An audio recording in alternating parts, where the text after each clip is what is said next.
All right, there's one thing of being scared of drinking, of being scared of remaining a drunk, right? Everybody makes that decision because there is an element of fear there. There's a fear of the consequences in the future. There's a fear of what's happening now and of that getting worse, whether that's a physical or mental thing. When I started out this journey, I was frightened of change. I was in that same old. I was doing the same thing, but it was a sort of a comfort zone, even though the comfort zone was leading me into an abyss, leading me into places that I didn't really want to go, and I knew where it was leading me to. It was still a comfort zone. It was still the me that I knew, the me that I understood, the life that I understood. So change always gives you a part of your life that you don't understand, a lot of your life that you don't understand.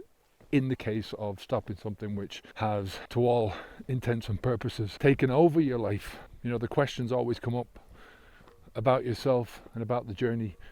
How am I going to be a different person? Who is that different person that I'm going to become? How am I going to get to that person? What difficulties or obstacles are going to stand in my way of reaching that person? Am I capable of getting to that person? Who is going to be with me? What people are with me now that are going to be with me? Or am I going to have to get a whole new set of friends? There's so many unknowns, and it's the unknown that causes the fear. There's so many unknowns about yourself, there's so many unknowns about your environment, about the people around you. How are they going to react? How are you going to react to the environment? What changes do you have to make in the environment? All of those kind of things. But there always comes a time in most people's lives, especially with something as toxic as alcohol, from the perspective of health, welfare, living your best life, when you're forced to make a change. You're forced to make a change because you can't either live with the life that you're living, or you can't live with yourself in that life. There will come a time when there is no longer any place to hide. You can't even hide behind the alcohol anymore. You cannot get to a place where, the alcohol doesn't work as a hiding place, doesn't work as a crutch anymore, it doesn't work as any of the things that you started out with. And it's about time, huh?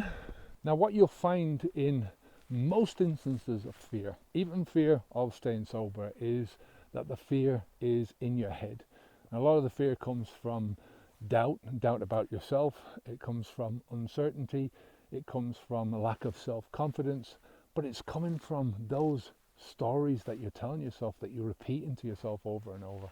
The lack of self-belief that you have leads to a lack of self-efficacy. So that not believing in your own abilities to be able to sort out your own problems. And this becomes a self-fulfilling prophecy. Now, we've got a quick start preparation guide in the link down below. It's a free 10-part course that you can take below, less than an hour, and like I say, it's absolutely free, so have a look at that. What's more scary, living with alcohol or living with the consequences of alcohol? I mean, death by cirrhosis is not an easy death. It's not quick. It's painful, and it takes a long time. A long and a slippery slope. It's a slow deterioration. And, by the end of it, your life is not worth a fuck. And the biggest thing, I think the most scariest thing to me about all of this, when I was starting to get pains in my stomach and pains in my side, and I was starting to really see the consequences of things, even though I didn't want to admit it, the scariest thing was I knew that I did this to myself. And that's not only the scariest thing, but if you get to a stage where you can't do anything about that, it's too late, that's very hard to live with. Now, if you want something really scary to think about the alternative to stopping drinking alcohol. Think about what's going to happen if you don't get your act together and stop, if you carry on doing what you're doing. Think about the alternatives in terms of your physical health. Think about it in terms of your relationships. Think about it in terms of your finances. Not that that matters much, but think about these things in terms of your relationships, of your health. Think about your own well-being. Think about where you're going to be in 5 years' time if you don't stop.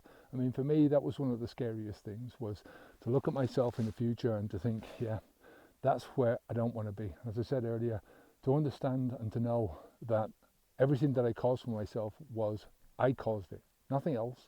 Me putting that alcohol into my mouth day after day after day, drink after drink after drink, sip after sip after sip. So change your behaviors, make the changes happen, change your habits. If you can't do these things for yourself, then get help. One of the biggest things at the beginning is the motivation to stop drinking alcohol. If you want some real good motivation, watch this video, Death by Alcohol. I'll give you all the motivation that you need. Take care, onwards and upwards.